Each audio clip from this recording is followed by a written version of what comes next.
Hey, all my Crimsonites, and welcome to the Crimson Cure channel, where we embrace our femininity, increase our womanly value, and celebrate our brothers. So join me on our feminine journey to learn, heal, and grow.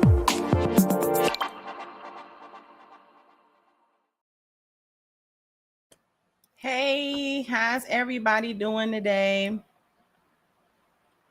Hopefully everybody is doing well. Thank you, Miss Francois. Thank you, everybody, for the birthday wishes. We getting old over here on the Crimson Cure. I'm auntie for real. 47 years. That's a long time. More than half of your life.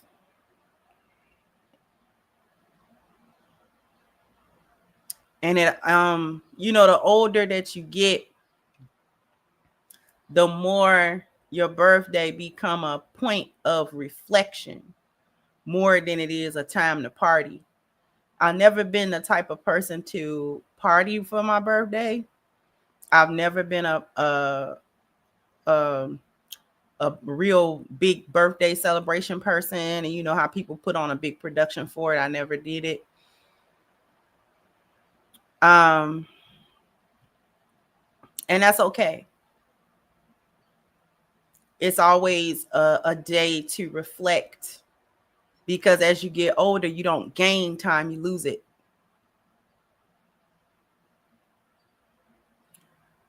This is 47 years gone, not gained. And it makes you think about, at least me anyways,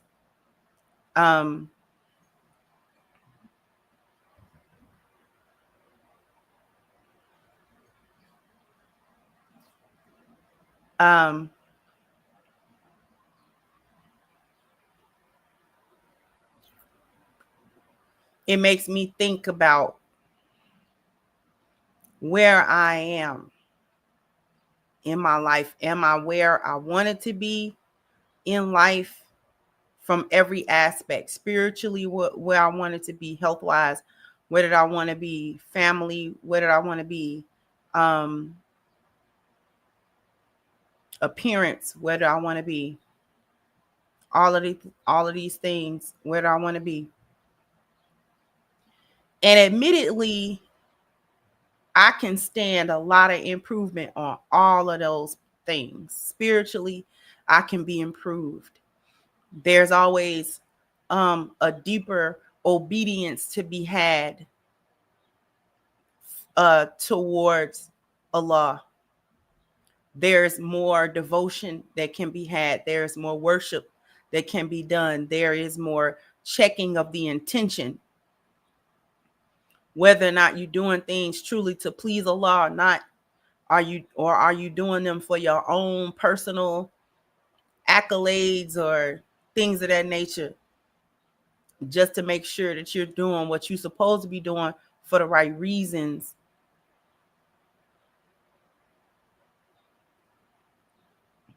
Health-wise, I've got a ways to go still. I'm not at my goals there either, although the work is being done. It's hard work, years worth of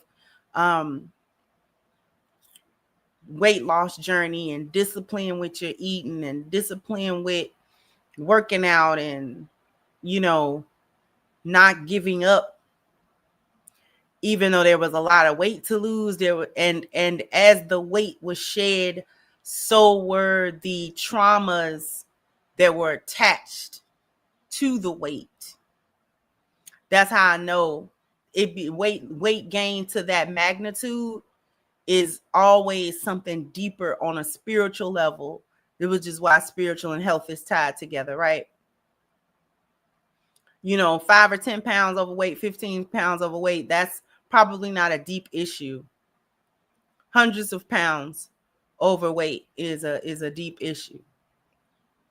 And I realized as I lost that weight, there are it was like for every few pounds that I shed, there was a new trauma that was unearthed that I had to face in order to like shed more weight. It was a tripped out experience, especially in the beginning when you had that initial first like 60, 70 pounds to overcome that, like that first 100 pounds. It's a lot of trauma in that. A lot of facing your own self-doubt, facing your own insecurity, facing your own demons. What made you gain all that weight? And then having to double back and reflect and face it and overcome it so that you don't go back. It was more than eating keto. It was more than an exercise regimen. It was more than watching the scale. It was watching the spiritual meter to make sure that you don't hurt yourself again physically like that. It's a tripped out thing.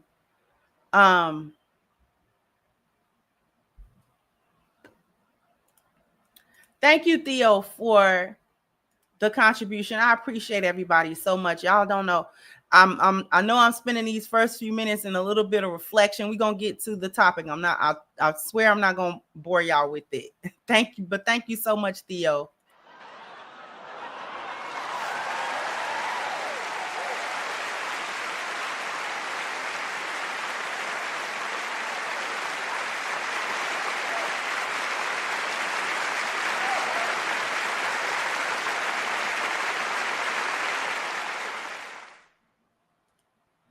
Thank you, Bishop said, wow, part 3, Cook 606, the big 44, the 60644 out west. Okay. Thank you, J Dubs. Happy birthday, good sis. Thank you so much. I appreciate you. I appreciate everybody.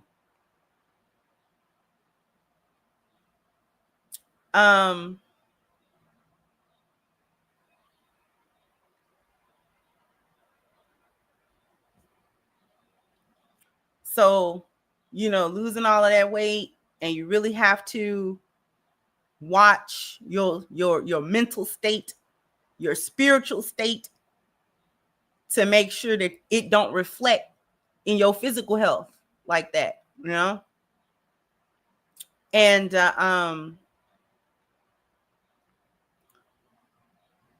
thinking about your family. I don't really have much family left. Everybody has gone to glory except for 2 of my blood family members and my close, my two of my siblings. And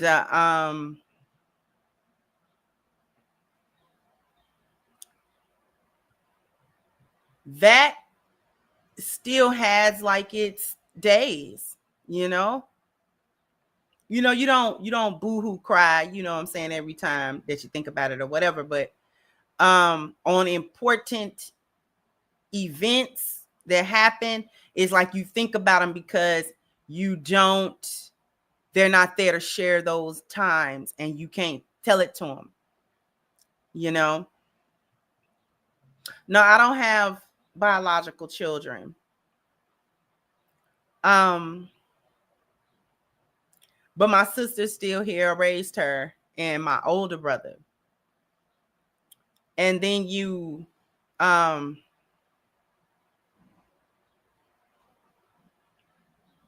get married, and that has been a wonderful experience. Like,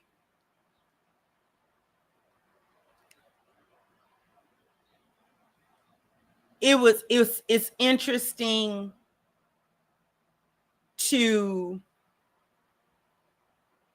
have the initial marriage experience, be a widow, and like go through that time period where you have to sort of like recenter before you can get into another marriage. That time period is real. Whether it be long or short for people, I'm not here to say. But that time period is real. That was a very important time for me to reflect on who I was, who I am, right? And to really think about, instead of thinking about, oh, I'm going to be lonely. Oh, I need to hurry up and get into another marriage just so I can have somebody. And to think about not only what I can get out of it, well, I won't be lonely. Someone will cover me. Someone will love me. But what can I do? That was really what that time period was for. I needed to recalibrate to make sure that I could actually be a wife again. Because the one experience really don't have nothing to do with the other one. Was I ready to, as I described it, go back into the trenches of a marriage? And trenches not being a bad thing, just into the work, because they do take work. You know what I'm saying? And I'm older now. Certain stuff you do get set in your ways to a certain extent. And then you have to relearn. You have to relearn. You have to be open again to relearning, refiguring it out, doing it different. Because this is a different man. He needs different things. And you can't just give what you think you're supposed to give. You have to give people what they need, not what you think you should give them. Right?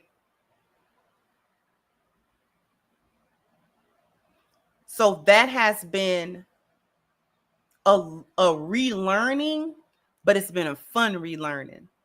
I'm having fun with it. I'm having a lot of fun with it.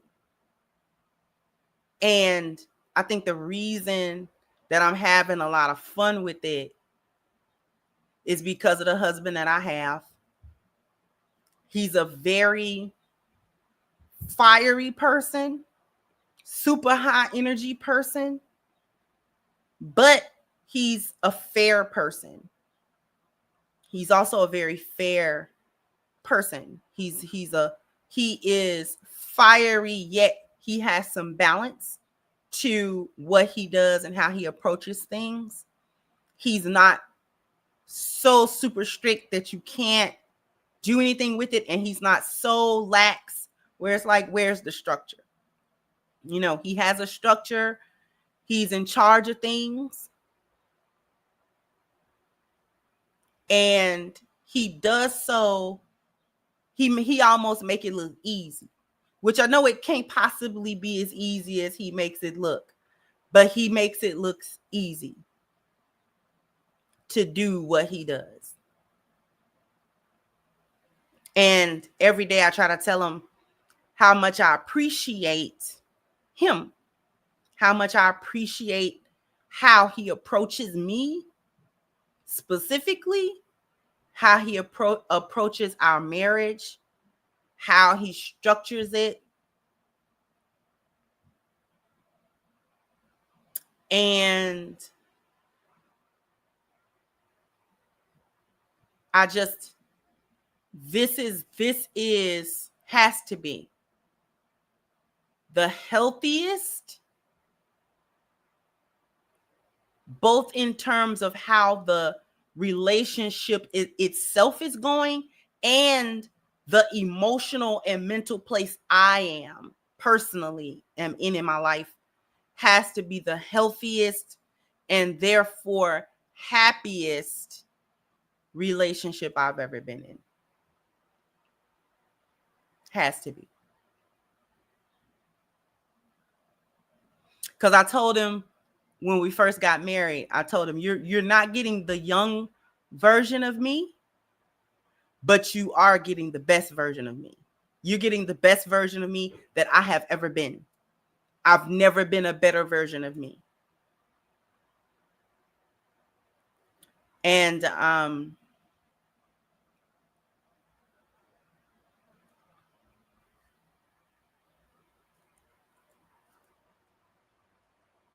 That's pretty much all I can say about that.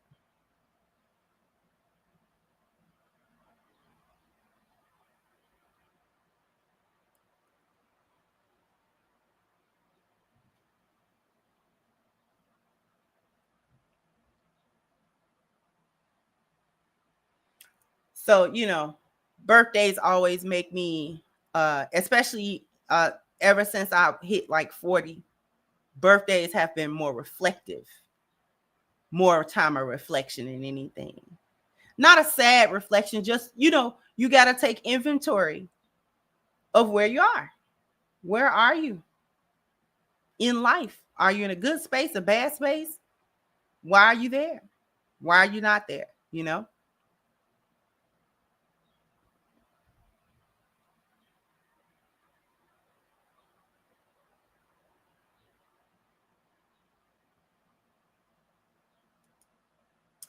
Um, Thank you so much, Jedi Sage. I wish I could find a wife like you.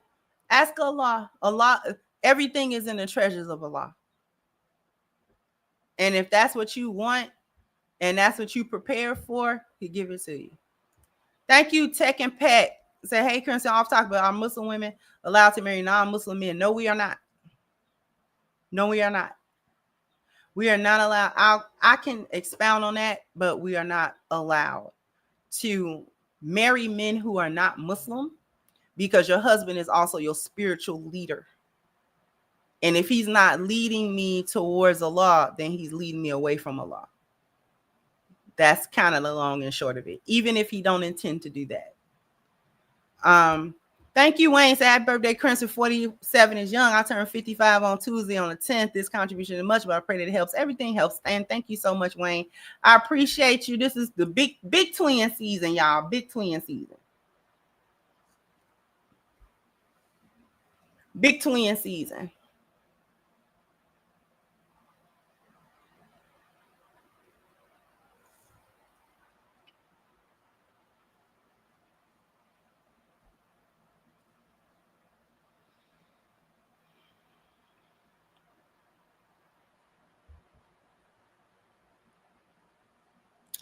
So we're going to get into the topic at hand.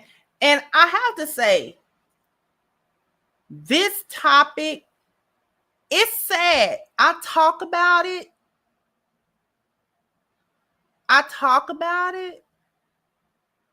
In a more clinical way.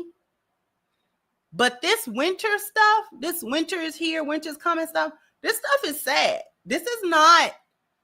It's not a game. And it's really not funny. It's inevitable is what it is. But before I go into this,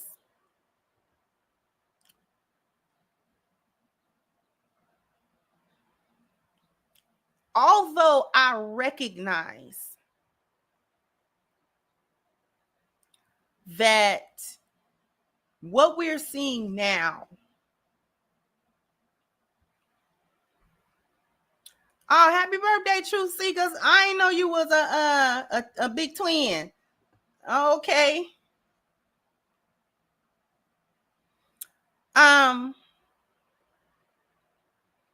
Even though I recognize this to be the series of events that has long been portended, okay? Everybody that has had their eyes open and understood what we were seeing, we talked about this ending, this very ending to the saga of choosing Mr. Cartwright.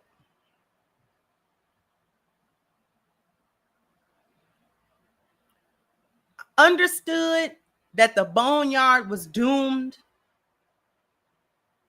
and pretty much understood how it would be doomed. What was the doom that awaited it? But it doesn't mean that I lack empathy for those who have gotten caught up, because I know it's some lionesses done got caught up in this. I know it's some lionesses that didn't get caught up doing foolishness, but are now being caught in the wave after the foolishness. More specifically, this dearth of jobs. That is going to affect lionesses too, even if they are married, because a lot of lionesses work in order to help support their families. And if she loses her income and can't get it back, that's a problem for her family. That's a problem for her family. They may not just completely sink, especially if her husband's working too, but a loss of an income in a household is a big deal. Okay. So that's what I mean by there are probably going to be a minority of lionesses that get caught in this wave, even if she's married. A dearth, like scarcity, when there's not much left, a dearth. Because like I said, most lionesses are working, and we are we work with our families. We work for our families. We work in order to add income to the household.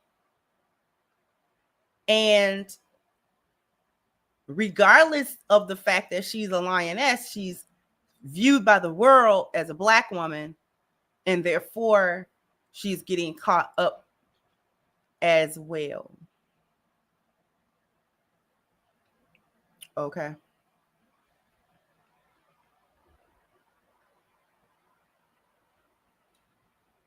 So I definitely have empathy for my fellow lionesses, especially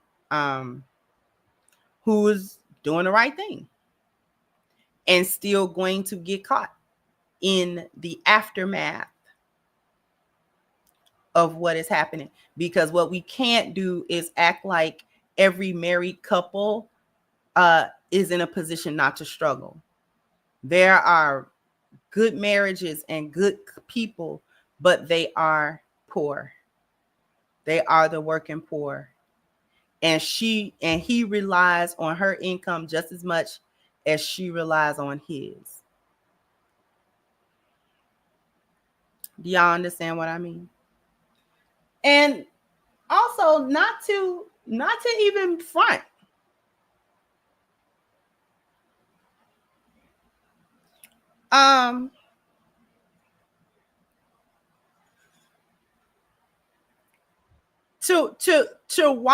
To watch the other women suffer, I got some empathy for it, although I understand it to be an inevitable ending. It can't be helped. It really can't be helped. And even though I have some empathy for it, I don't have as much, because it's not like it's not warranted. And it is not like they were not thoroughly warned. See, that's where my empathy stops. The thing that curbs my empathy is the fact that the destruction did not come without warning. See, you always get a warning.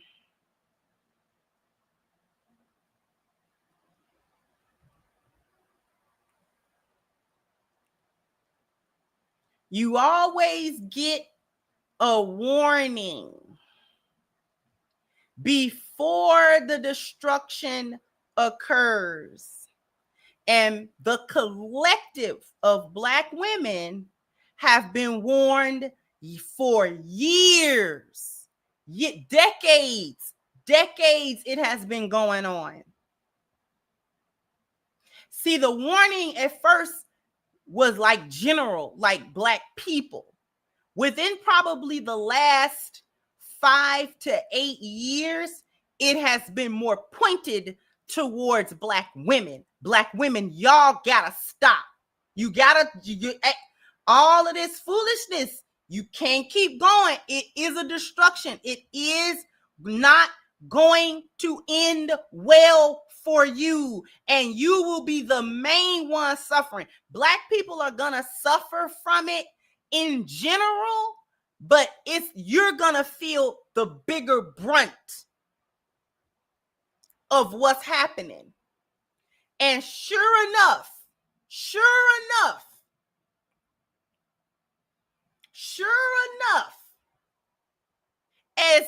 as unfortunate as it is, and I got empathy because I'm a soft-hearted person. I can't help that. But my empathy does not override reality and logic. This was the ending that you were told. This is what was prophesied unto you. We said this. Everybody that had their eyes open said this to you. We said, you have chosen an open enemy to side with against your community, against the village, against the men. You have torn your relationship with the men. You've torn your families. You've torn the community. You've corrupted the culture. All of these things were repeatedly said, and you scoffed. You scoffed. You scoffed at it. You mocked at it. That day will never come. It's just like when the prophets used to tell the people that the punishment of Allah is coming if you don't correct yourself. You gotta worship Allah. You gotta correct yourself. You gotta stop worshiping all this other stuff. You gotta stop doing all this wrongdoing. You have to stop oppressing people. You have to stop doing all this stuff, or else the punishment will come. And they would tell the prophets, then let the punishment come then. We don't see anything. You're up here trying to scare us about what we're doing, and you talking about all this stuff that Allah gonna do, but Allah not gonna do nothing because we living it up. We turned up. So what now? And when they wouldn't straighten up, and the prophets would say, I can't do nothing else no more. Allah have made his decision about you. And then the destruction come. And when they see the destruction about to come, then they want to say, oh, Allah, oh, they want to come to the prophet, oh, help. Ain't no help. I can't do nothing for you no more.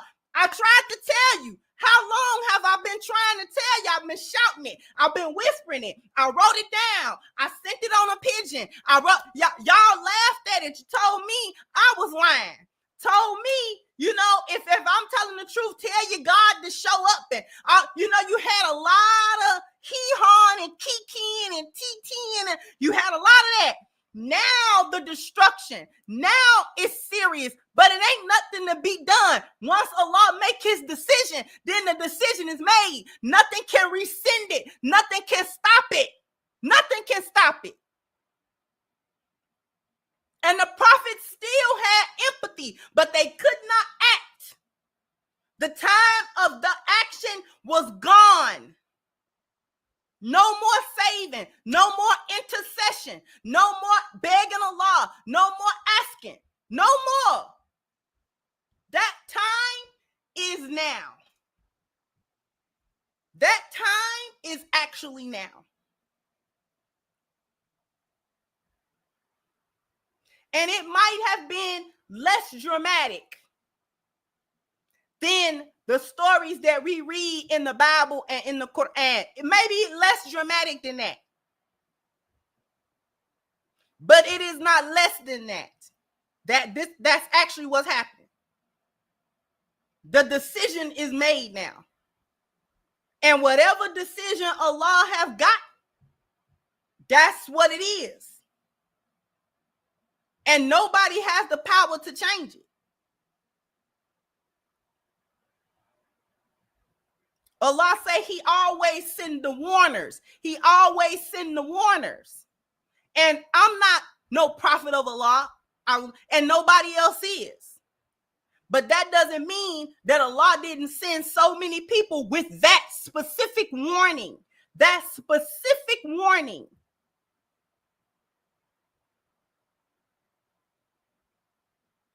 Specifically to Black women and those men who also was in corroboration with the foolishness. Don't do this foolishness. It's to the in the long run, this is nothing but a destruction. And it's going to come down all of a sudden. You're not going to be aware of it before it is too late. It will be too late. By the time you figure out what's happening and what's really going on, and the fact that people was telling you the truth about how this is going to end, it's going to be too late. You're not going to be able to stop it. And then you're just going to have to go through it if you can make it through.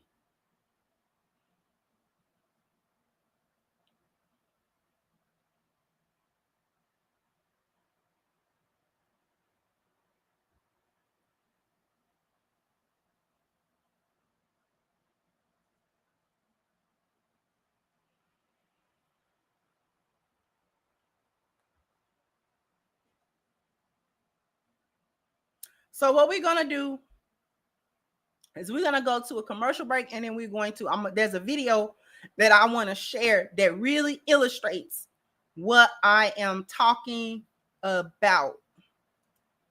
But after these messages, we'll be right back. Ash Kickin'. Health and beauty products. 100% all natural. Home fragrances featuring premium fragrance oils. Handcrafted in small batches for that personal touch. Visit ashkickin.com for products designed and formulated just for you. The link is pinned to the top of the chat, ashkickin.com.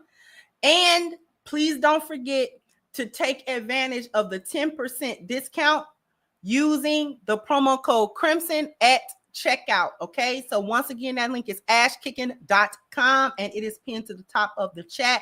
Let me get to the rest of these super chats and then we can go on.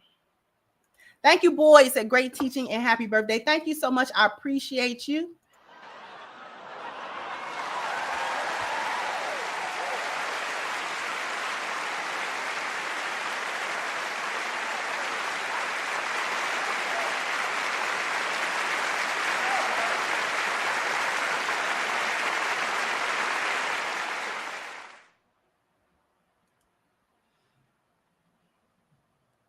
So I want to share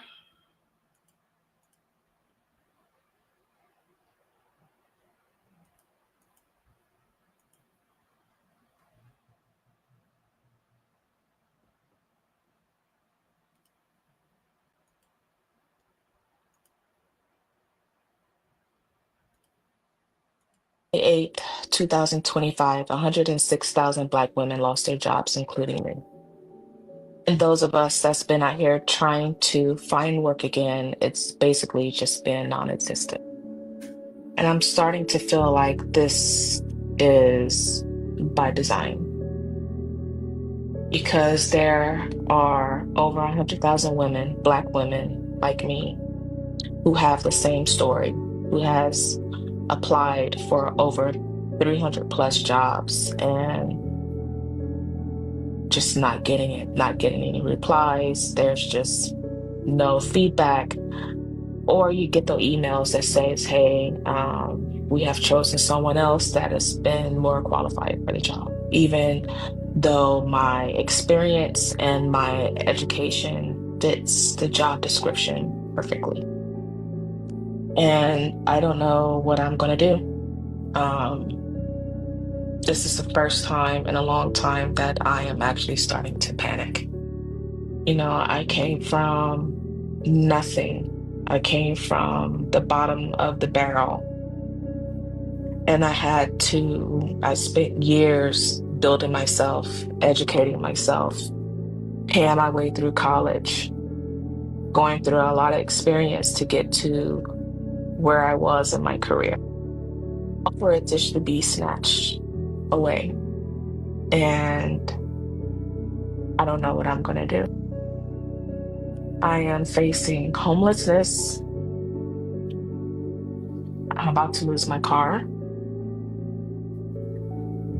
I can't pay on my credit card, so my credit is about to take a severe hit. I'm gonna pause it and we're gonna go back to it. But just what she says right there, that first minute or so, the education, the trying to advance in her career, trying to build herself up.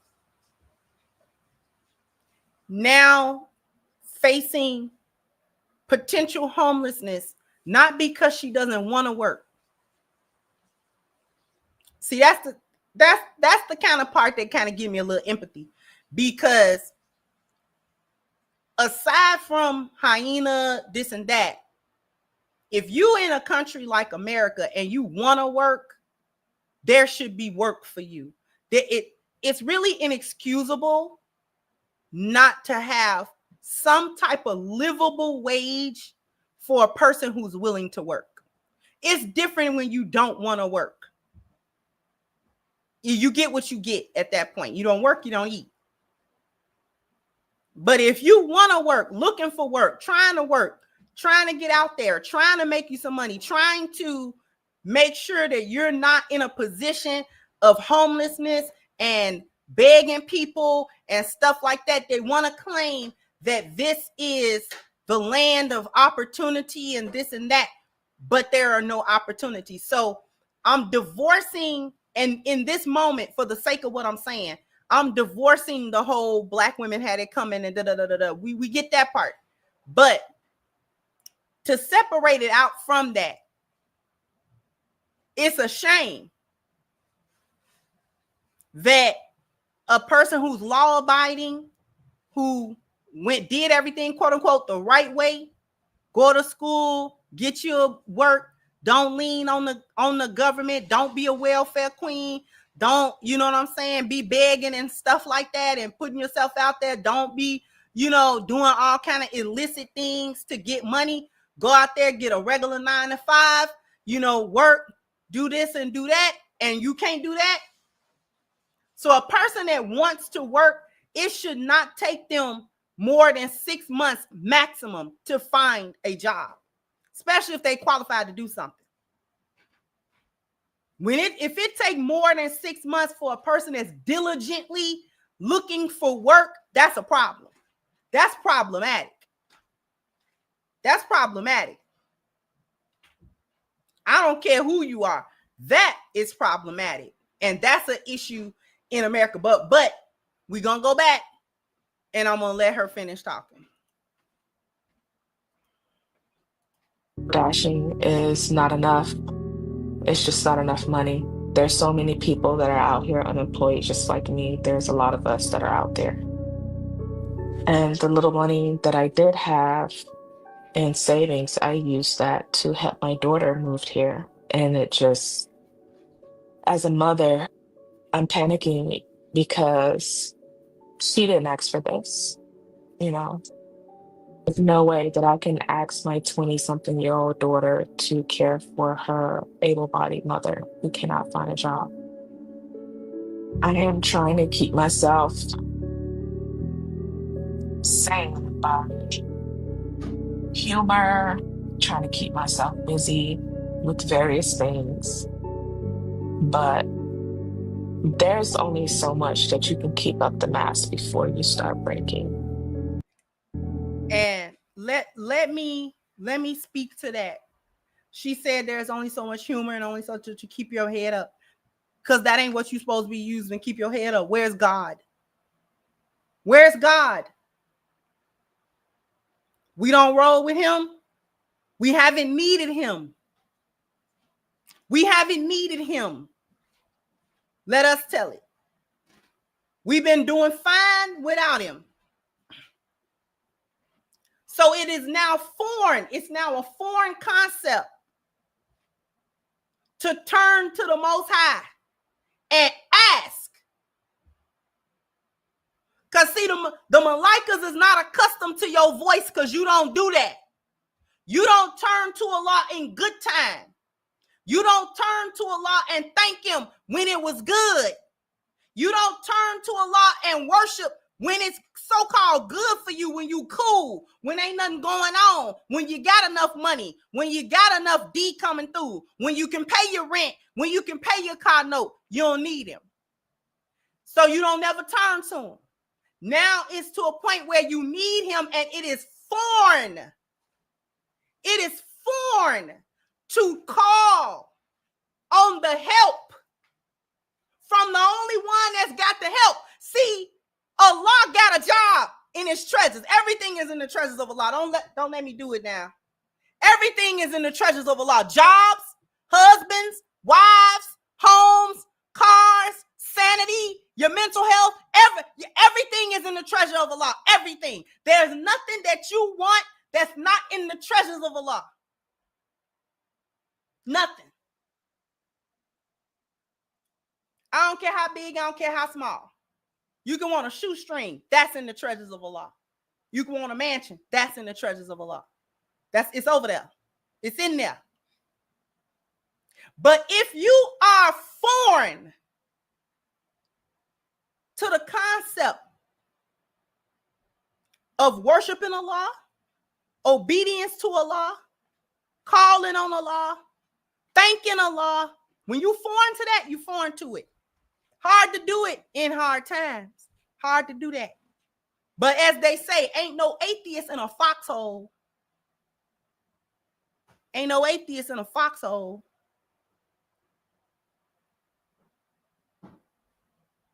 It get rough enough, you'll turn.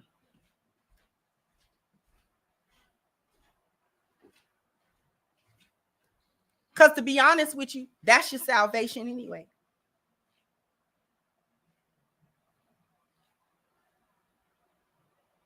So she's saying that she's trying to do all of these things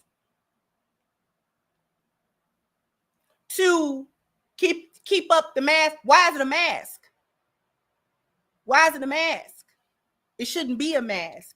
It should be your regular. I know where to go get the help.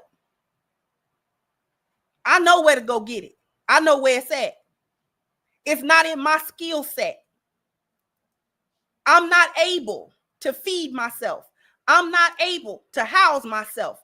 I'm not able to make sure I'm okay. I'm not able to keep my sanity. I'm not able to keep my sustenance. Allah is a razak. I'm not razak. I don't provide. Allah is the provider. Everything. The air I breathe, the food I eat, the eyes, the tongue, the feet, the hands, the brain working in my head. See, all of that's from Allah. Any skill set that I'm utilizing to get my daily sustenance, that skill set come from Allah. He allowed me to have that skill set. And he can give it and he can take it.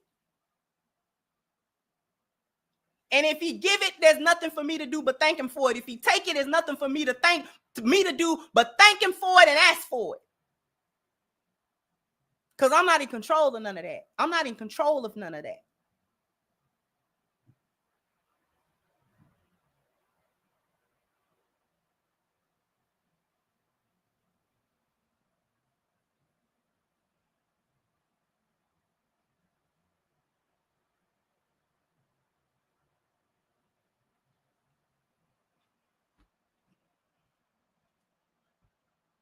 We're going to let her talk again.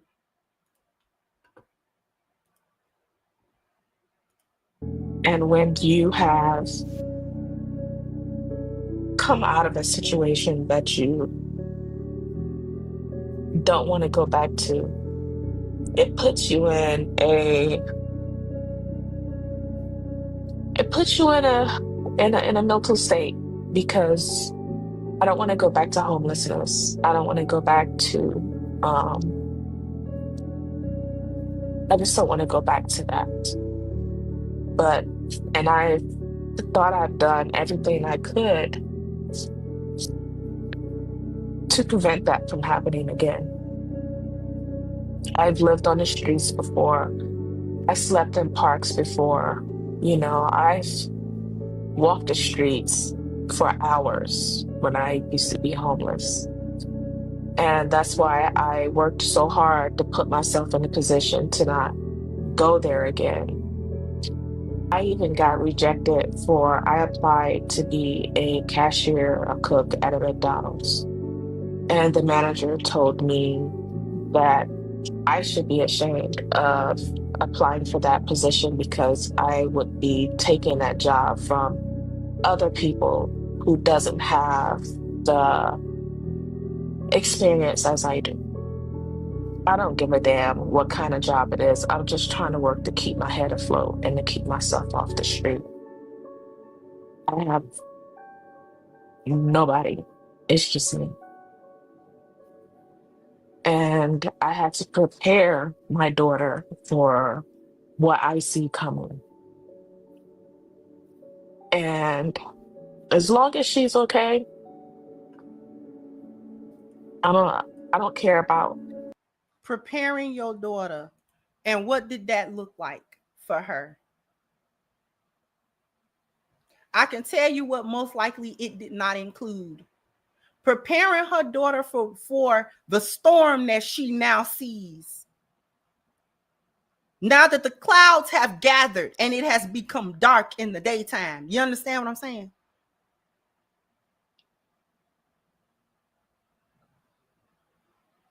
You understand what I'm saying? Sometimes God got to whoop you, and it take more than one whooping. It took more than one whooping for Fir'aun. It took more than one whooping for him. And he still didn't come around. How many plagues was sent? The locusts and the blood in the river replaced by blood, and the darkness of 3 days. How many? How many plagues? How many times did Allah have to whoop him and his heart was hardened?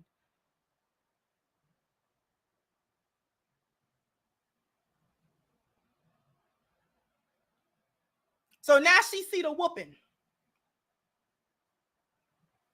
So now she's saying, I had to prepare my daughter, but the preparation of your daughter, the preparation of your daughter, did it include telling her I was wrong?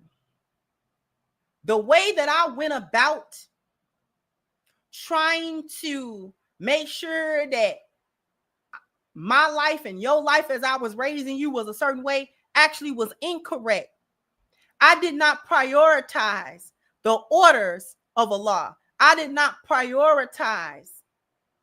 What's the order of Allah that I'm speaking about? The purpose of women. Women's purpose is to be a helpmeet to men. That was the initial reason for the creation of women. We are to help men. We are to support them. We are to be, helps to them. We are to help nurture them and things of that nature, help them fulfill their purpose in this world. And did you tell your daughter that I did not prioritize that, which is why I'm in the situation that I am in today?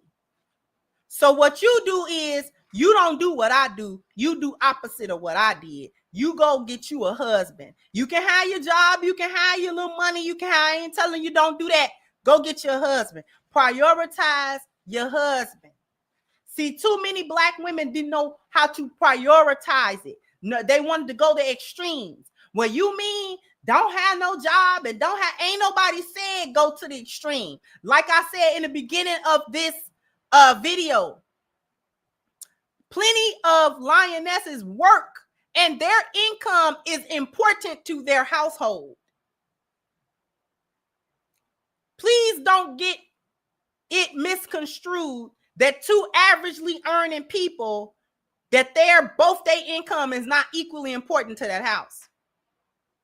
It ain't but so many people that husbands that can really sit his wife down, like for real, like sit her down for real, and they comfortable. Usually, especially for Black folk, we working, and that money that she making is paying just as many bills. It's paying child care, this bill, and getting that off the table and getting that off his plate and stuff like that. So those incomes are important. If you got two people in the household and they make an average $45,000, $50,000, that's not a lot of money, especially when you start adding children to it. It become enough money so people not struggling. But let one of them incomes drop off, and now it's a struggle. Where combined they would have been making 90, you know what I'm saying, $100,000. Let one of them incomes stop. Let him get sick. Let her get sick. Let her get laid off, you know, or something like that. Now all of a sudden the monetary comfort become a struggle, because now it become difficult for you to meet those bills that was accumulated, and you wasn't even living above your means. I'm not even talking about people who financially irresponsible. I'm talking about people who was living at or below their actual means, and all they were doing was paying rent, buying food, buying clothes, and stuff like that. They ain't doing no foolishness with their money. That's most people. Most people is paycheck to paycheck, and you don't got to be blowing your money off.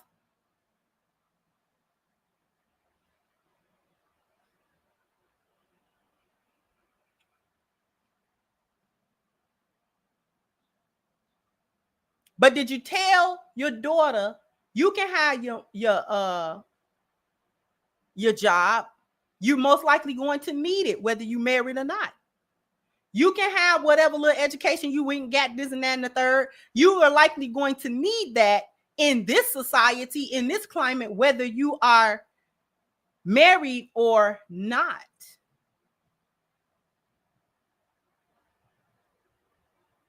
But that doesn't mean don't prioritize your actual purpose. The job is not your purpose, not for women. The work, the going to school, not your purpose. You can do them things, but that's not your purpose. The purpose that you're supposed to do in this earth, first of all, is to worship Allah. That's number one purpose, number one. And then number two, fulfill your earthly purpose of being a helpmeet to a husband. That means you have to find a husband. That means that you have to be a woman that is wife material, wife worthy, a woman that a husband can build upon. That's what you have to do. So therefore, in order to prepare yourself for what is coming, don't do what I did. Do it different, because the way that I did things did not work, because I'm in a position where you might have to take care of me, and I'm able-bodied.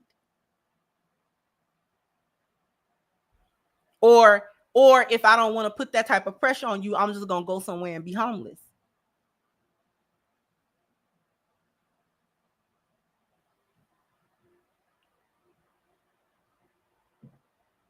So the way that I did things was not proper because they did the outcome. We can tell that it wasn't the right thing to do because of the outcome that is now being received.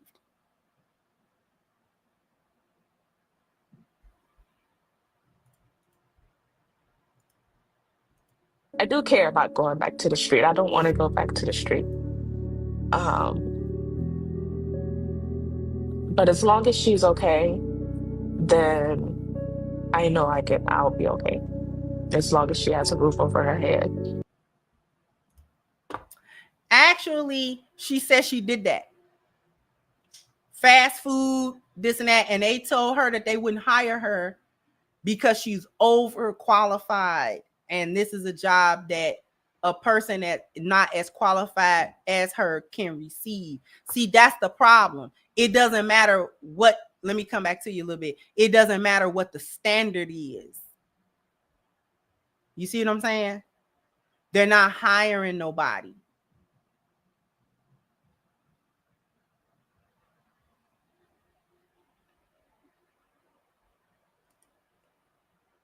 They don't want you to sweep the floor.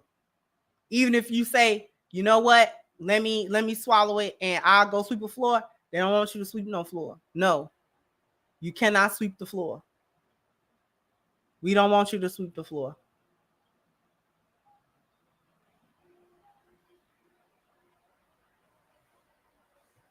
That's how it's shaking out. That's why I'm saying it's crazy. It is inevitable, but it's still crazy.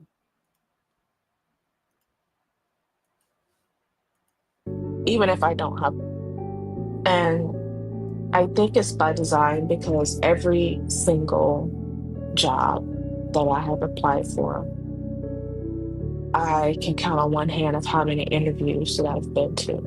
And the interviews were stellar. I come out feeling good. I'm like, oh, I got this, blah, blah, blah. To only get an email saying that, hey, we didn't choose you for the position, choose somebody else. I even had 2 interviews set up to where the interviewers didn't even show up. So, yeah. And what is someone to do? What do they want us to do? A lot of us are going to be in the street, desperate. And I literally don't know what else to do. I'm trying not to crash out, but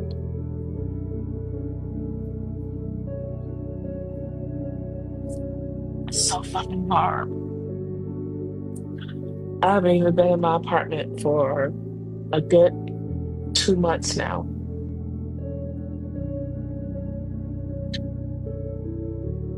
$106,000 Black women laid off. And I think the most hurtful thing when I was laid off March 7th. I search for jobs every single day, sometimes applying for multiple positions for the same company. Applying for jobs that match my job skill, applying for jobs that I'm overqualified for.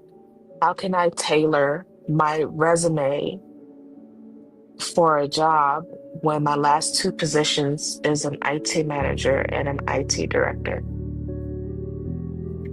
And if I apply for something that I'm underqualified for, they're not going to hire me. If I apply for a position that exactly meets my job skills, they don't hire me. I have revamped my resume so many times, I don't think I can revamp it anymore. People like to say, oh, you have a lot of skills, you have a lot of experience, you have the education, it's going to be easy. It is not easy out here, and it is not easy getting a job. And I'm scared. I'm scared with everything that's going on right now. I'm scared. By May.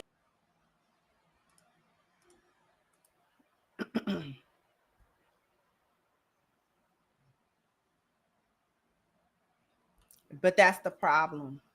She's saying that the lower paying jobs are also not hiring. I bear witness. I know people personally that can't get anything, no matter what they choose. No matter what they choose. The job market is not the way it was even 10 years ago. It is not. It is not. It is not. I would have hated to become a widow at this time. I think about that. No jobs. What if I had became a widow now? I would be in her position.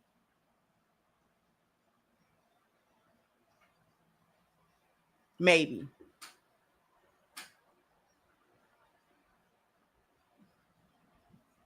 Maybe. Maybe. And I'm saying maybe because I'd have went and got a CDL. I'm sorry.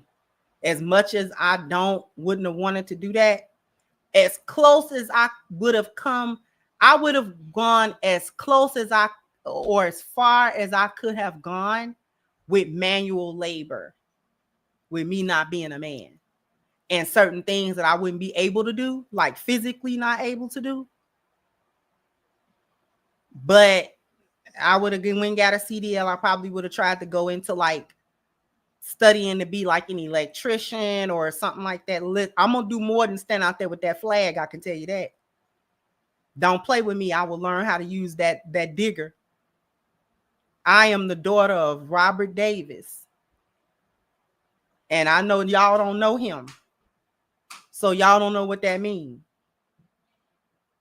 But that man wasn't nothing but a hustler in his whole spirit.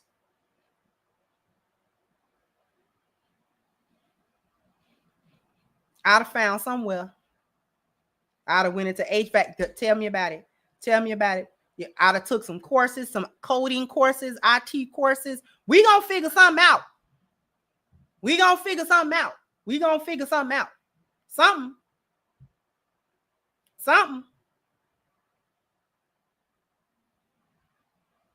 Yeah, I'll go ahead and drive this 18-wheeler. You needed to go where?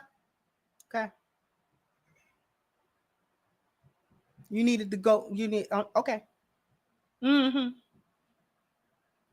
Or I need to learn how to do some coding. Matter of fact, even now, right now, I probably learn how to do some coding. I ain't even gonna hold you.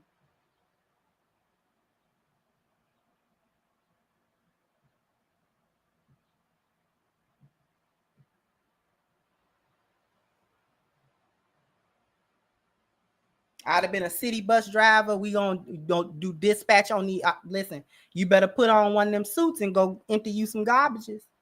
As much as I hate stuff like that, and I got OCD, I get icked out real fast. I ain't even gonna play like I don't. Let it get too scarce. Put on one of them overalls. Put on something for my health. And don't trip. I am not glued to the phone. They will not be firing me because I'm on TikTok trying to film myself while I'm working. Nope. Got to think outside the box. What can you do? Nobody hiring. You got to hire yourself. You got to hire yourself at this point. None of that opening up a lash boutique either. You got to hire yourself for real. And it's not easy. Everything about everything I just said is hard. Nothing is simple because the lower paying jobs, you can't really get a job that pay too low because the job have to, if I can't work 40 or 50 hours a week and pay my rent from that job, I don't need that job. That job can't take my time. It can't. That's the other part of it. You can't go too low. A grown person can't get a job that pay $10, $12 an hour. You can't get a job doing that. Not with actual bills in your name. Not with rent in your name. Light bill. No, you can't do it. You can't do it.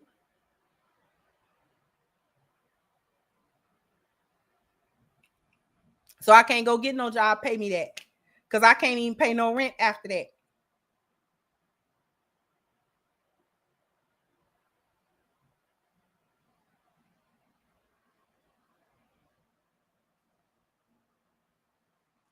Yeah, that may be so, but I be interested in learning stuff so I can know it. I be trying to know it, whether I can make money on it or not. Because at some point, the knowledge becomes what you need. Just the knowledge itself.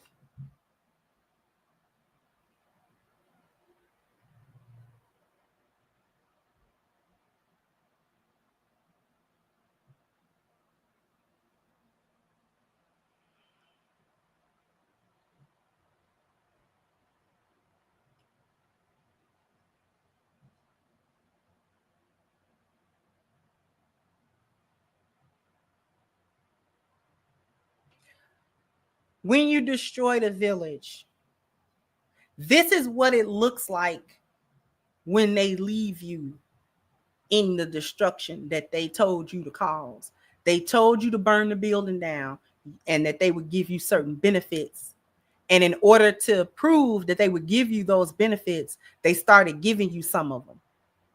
Okay, we'll let you do this, we'll let you do that. We will free you from the authority of your men. Burn the village down. We'll come get you, right? We ain't gonna let you burn with it. We'll save you. This is what it looks like when they lie about that. Lied about that. So now this is what it looks like. Oh, did we say we was gonna save you? No. What you mean? Yes, you did. No, we didn't. We got other things to do. Bye. Now you don't know what to do.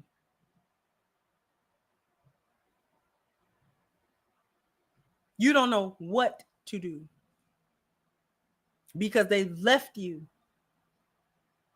And you got the matches in one hand, the gas can in one. Everybody know you the one. Everybody know you the one set it on fire. Everybody know you the arson. Everybody. Everybody knows.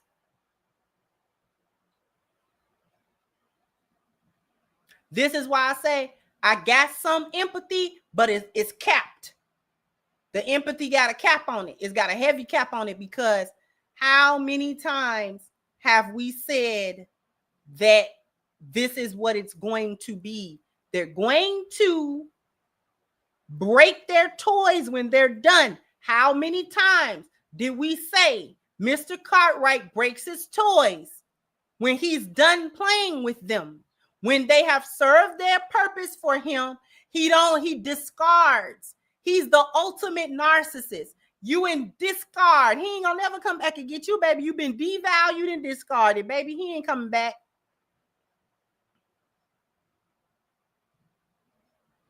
You are in complete discard. He don't care. He took all of that. He took all of that DEI. And here's the thing about DEI. While a lot of women took advantage of it without having the qualifications, a lot of there were, I want to say probably a large minority of them that actually did have the qualifications to be in them jobs because they wanted you see what I'm saying? And that's where a lot of frustration is coming at with them too, because it's like, wait a minute, I actually was qualified for that. Like I know how to do that. And I still can't get hired for it no matter where I go.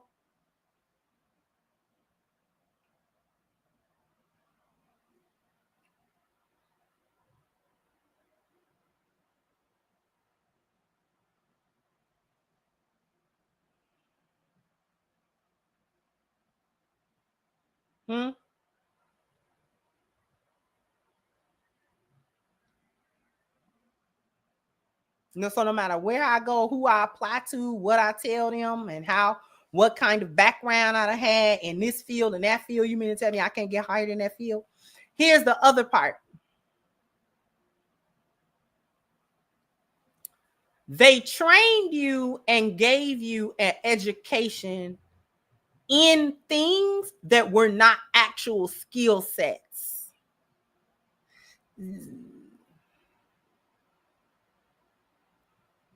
They trained you and gave you education and also created jobs that did not give you a real skill set that you could use anywhere.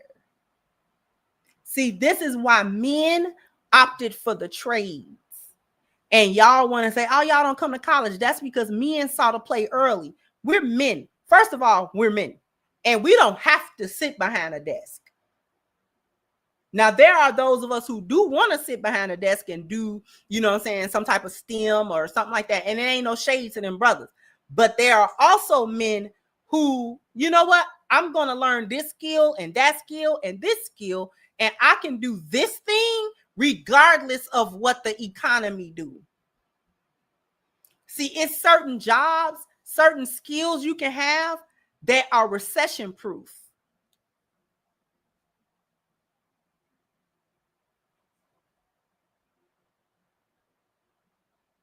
Y'all focused on types of jobs and things like that that did not have any essential things to them. And the precursor to this, see, not only did we tell you this, the country gave you a preview. That was C-19. The country gave you a preview of what winter looks like. You still didn't take that lesson. I don't know what was going on. You didn't take that lesson. I don't know how you didn't take that lesson. In 2018, okay, from 2013 to 2018, I had a customer service job at home. It wasn't paying no more than about $10 or so, a little bit over $10 an hour. Not that much of money, but it was good enough for at that time. Towards the end of 2018, I ended up losing that job because it was some craziness that was going on with my internet. And they was like, oh, you know what I'm saying, your internet tripping. It's been going on like a week or two. And so therefore we can't keep on like working with it. So they let me go. It was the middle of the month.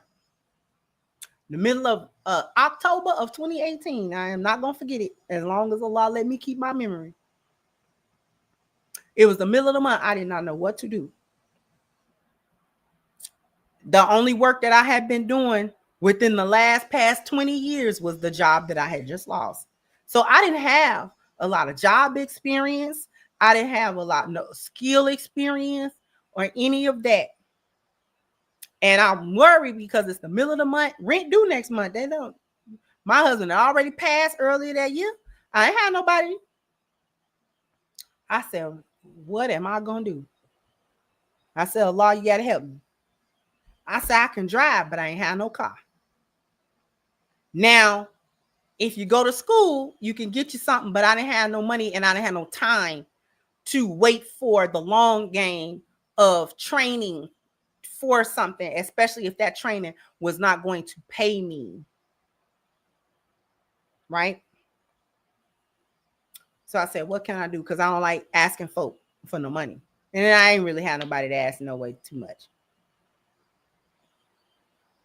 I said, well, I can drive, but I ain't have no car. I said, I'm going to drive Uber. I said, do they let you rent? I looked at the Uber app, and sure enough, they would let you rent a car out of Hertz. I don't know what they do now. I said, let me go over there. I applied through the app. They only give you like, take you 24, 48 hours. They do a background check, blah, blah, blah, blah. I didn't have nothing crazy on my driving record and all of that kind of stuff. So I said, okay, what do you have? You have a valid driver's license. You know how to drive. Driving is always some kind of money. Even if you got to go to the CDL route, they will pay you training. I said, so even if the Uber thing don't work, I'll have to sign up immediately for CDL, either A or B. And so I said, okay. But they let you rent. I took an Uber out, ironically enough, went and signed up to rent the car through the Uber, blah, blah, blah, blah. And I got to drive in that day. And I ain't look back. The one thing that taught me was there's no such thing as job security. There's no such thing as job security. The only thing is secure is a law. A law is the only thing that's secure. There is no such thing as a job security, because I had a job that was regular 9 to 5, and then I lost it because of the internet and blah, blah, blah, blah, and all this foolishness, right? I was okay.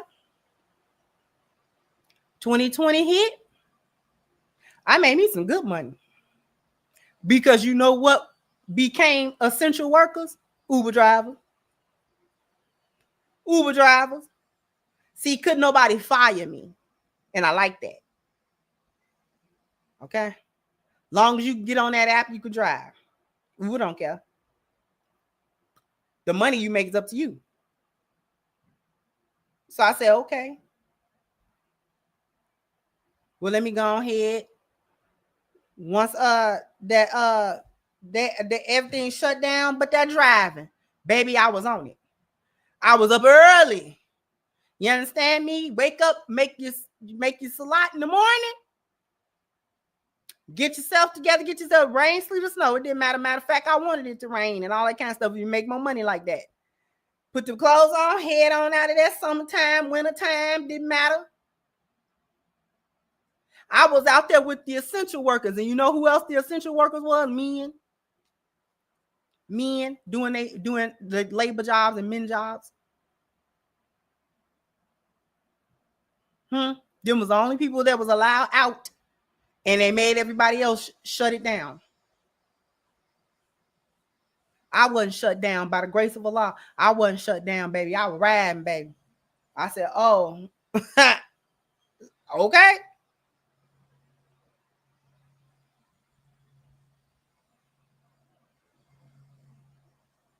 So 2020 was the preview of this. Y'all didn't get that memo? Y'all didn't get that memo when they was furloughing everybody and a lot of businesses didn't get back up?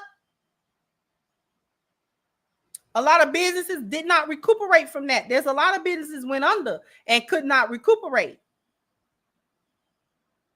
A lot of folk that had their own business, a lot of folk that had, I felt sorry for them businesses, especially small businesses. A lot of folk couldn't recover. That hit a lot of people. That hit a lot of people. A lot of good, hardworking, well-intentioned people.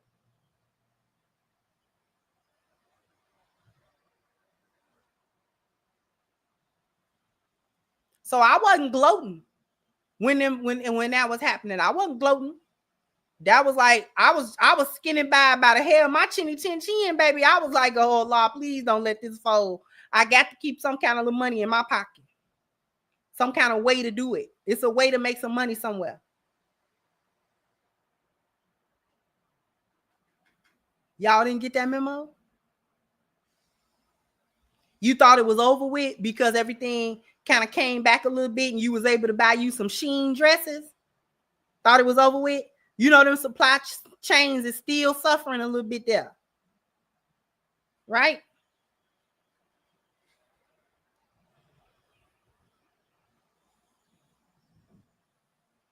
Now it's crumbling again. See, that showed you it was unstable to begin with. Now it's crumbling for real this time. See, that was just a little pre-quake, not a real earthquake happening. The real one is happening now. This is the big one. Now you don't know what to do. Didn't show you that all of them little bootleg jobs didn't have no essence to them. And you might have been making you a little piece of change or whatever, but they don't need them jobs. Those jobs is not essential. They don't need you to do them jobs. You can get AI to do them jobs.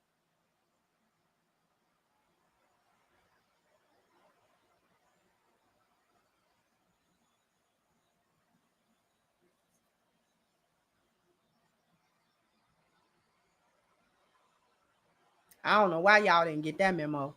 That was the memo to me. That was a big old one. I said, oh, they shut this down when they get ready, huh? Oh, okay. I said, oh, they shut the valve off when they get ready. I got you. I got somebody to keep the valve open. If this don't teach you reliance on the law, I don't know what do. I don't know what do. These companies is not reliable.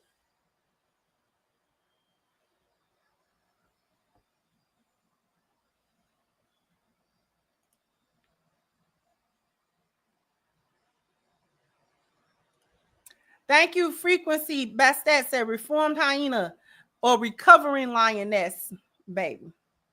I wandered out of the boneyard over 15 years ago. Thanks to the lion in my life and teachings from people like you, I have grown into a true lioness. Thank you for all that you do. Thank you, and I appreciate you, sweetheart.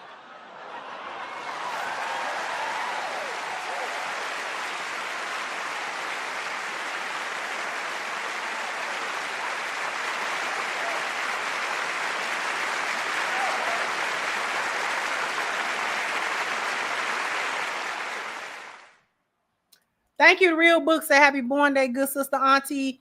Appreciate you. See, not just click chasing, keeping spark awareness and change. Like the video.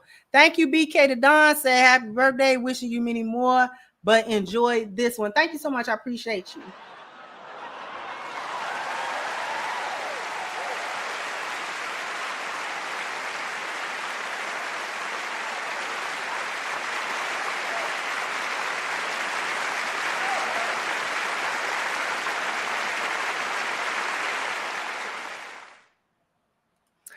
This my guy right here. Hey, Truth Seeker, thank you so much to like, share, and subscribe. I appreciate you very much for your generous contribution. Thank you so much.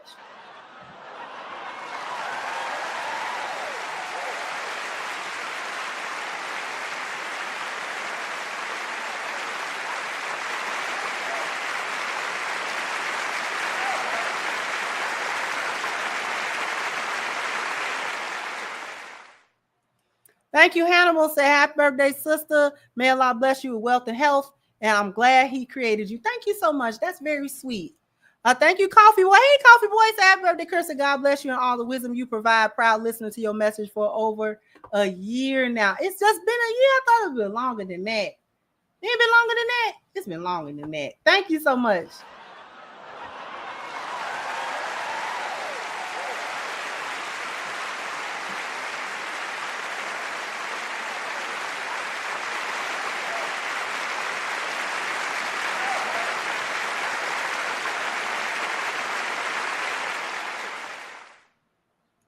Thank you, PS. That the women been living high on the hall for a long time, and most of them have not saved any money. And then the ones saying they need a man only want the resources, not the man. This is true. Thank you, Timothy, for your super sticker. Appreciate you. Thank you, MX. That black women with nonsense degrees and corporate jobs where they brag about doing nothing and being better than black men are feeling the crunch. Those are the ones that's really feeling it. Thank you so much again. So imagine trying to date a corporate educated black woman. She calls you broke because you don't spend on her travel and dinners, even though she has debt, which is nasty work. And black women looking to spend black men's money, but not respecting them is why educated black men avoid them. Thank you so much. Wendell said the Wrigleyville, the DuSable Museum, United Center, you are doing a magnificent job and one of very own. We love you. Thank you so much. Yeah, the Regal. Not the Regal. Remember when United Center was Chicago Stadium and it was real little and it was across the street? Ooh, Chicago Stadium was little. Why do we think that place was big? That place was little. United Center is big. The Chicago Stadium was a teeny little old place. And the DuSable Museum. I wonder, do they still have an African Fest at the DuSable Museum in front? Man, I kind of miss Chi-Town. I ain't even gonna lie. I kind of miss the Chi a little bit. Summertime Chi is the man. Along the lakefront and the museum campus in Grant Park and them. Yeah. But anyway, I'm gonna get on up out of here. I love you guys. I appreciate you. Jump down in the comment section. Let me know what you think. Like, share, subscribe to the channel if you have not. Once again, I'm your host, The Crimson Cure, and this was my perspective. Bye-bye, Crimsonites.